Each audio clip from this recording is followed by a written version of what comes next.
Good morning, smart cow farmers. I'm going to discuss the topic we discussed on Friday on the last Zoom meeting. That was Friday 30th, in the month of April, year 2021. We discussed on cow health of Zoom, but now I need to record what we discussed again since we were not able to save the recording for that day. But I'll just go through what we discussed. And the topic was on cow health. We're going to deal with the disease preventative measures to take in a farm, and we're also going to deal with the first aid kit on dealing with simple ailments that your dairy cows may have. So, starting off with cow health, we're going to define it. So, this is simply the state of a cow being free from illness or injury. Even as human beings, you say to be healthy when you're free from illnesses or any injury. So, let's discuss further on the disease preventative measures that you can take to make sure that your cows are free from illness or injury. The first thing, and it's a very important thing, is vaccination. You need to vaccinate your cattle against some of the diseases, such as FMD. This one is an economic disease that tends to really lower the milk production and performance of cows, since when it attacks, it reduces the ability of the cow to consume. So, vaccines are available, and you need to vaccinate your cattle twice a year to avoid your cows getting the disease. It's not curable, so the best thing is to vaccinate against. There is something else we call HS or hemorrhagic septicemia, and then we have the black leg disease. These ones you just need to vaccinate once a year, unlike FMD. However, consult your vet. These are the ones that zero graze animals are majorly dealt with. Your vet may also be able to advise on other diseases that need vaccination. But the major point here on the disease preventative measures is to vaccinate your animals. Going to the second point is all about cleanliness. Keep the shed clean and dry at all times. This helps to prevent development of fungi, bacteria, and other disease-causing organisms in the shed. Something like mastitis. If you constantly keep the shed clean and dry, and other important things are taken care of, the disease either won't affect your animals, or if it's there, it will slowly go away. Also, clean animals against ticks and other parasites. Ticks, we know very well they carry so many diseases. So, have a routine for your farm. Some places it can be once a month, other places could be a weekly thing. Your vet may also advise, depending on maybe the load of the viruses, not viruses, the ticks that are in your farm. Zero grazed animals tend not to have so many ticks. However, if you have dogs, you have cats, pets in your farm, these ones tend to bring in ticks from out there to your animals. So it's good to constantly also dust them. If at all you can be able to fence off your farm to keep off animals, neighbors, cats, dogs from getting into your farm, that would be the best thing to make sure that you reduce the number of ticks that you may have on your cattle. Maintain enough ventilation. Cows need to breathe a lot. They need a lot of circulation. One example I usually give oftenly is, remember this animal is 10 times heavier than you.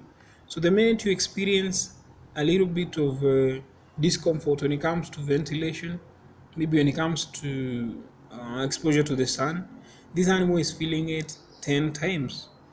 And we usually ask people, if you want to know whether your shed is having the enough ventilation and comfort, Go stand in there for around 10 minutes, maybe when it's very wet or very cold, and you feel whether you're feeling the heat. The heat mostly is what disturbs the cows.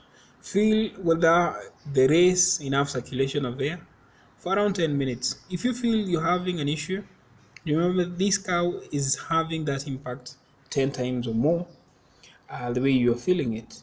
So build your sheds well enough to ensure that there's good ventilation. Clean the drinking water. One example of a farm that I gave via Zoom, we had a farmer from Nyeri, Ben. His name is Benson Miner. He's a farm manager there. They usually maintain the water so clean such that before the cows get to drink it, you can actually take a cup and drink the water from where that water, the animals taking that water from. And with such kind of cleanliness, the cows will rarely have diseases that are coming from water. We do have cleaning agents, maybe chlorine based. The ones that are used for human beings, they can also be used as well for cows with the recommended amounts to ensure that your cows are getting very clean water. Always deworm your cows. It's another point. Worm infestation will always affect your animals. Actually, on a very high load, you realize that the cow has anemia. Worms will suck out blood, and you know blood is what carries nutrients and the defense system of the body. So the more the worms a cow has, the lower the immunity will be, even for fighting other ailments. Always have a schedule for deworming your cows. We normally say you can do it 3 times a year, or maybe depending on the product you're using. Deworming at just before the long rains, and deworming just before a dry season begins. That is, it helps avoid different kind of worms on your cows. Since these insects, okay, these worms, let me say just worms, they're out there in the soil, the grass, yeah. So they tend to take advantage of the environmental situation for them maybe to multiply or avail themselves in places where cattle can easily uh, get them. Another time that we usually advocate for people to deworm is immediately after calving. There's that 10-day withdrawal period for the milk since it has a lot of colostrum. And since most of the dewormers, once you give them, that milk is not fit for human consumption. So the best thing is, at that time, the milk is not fit for consumption.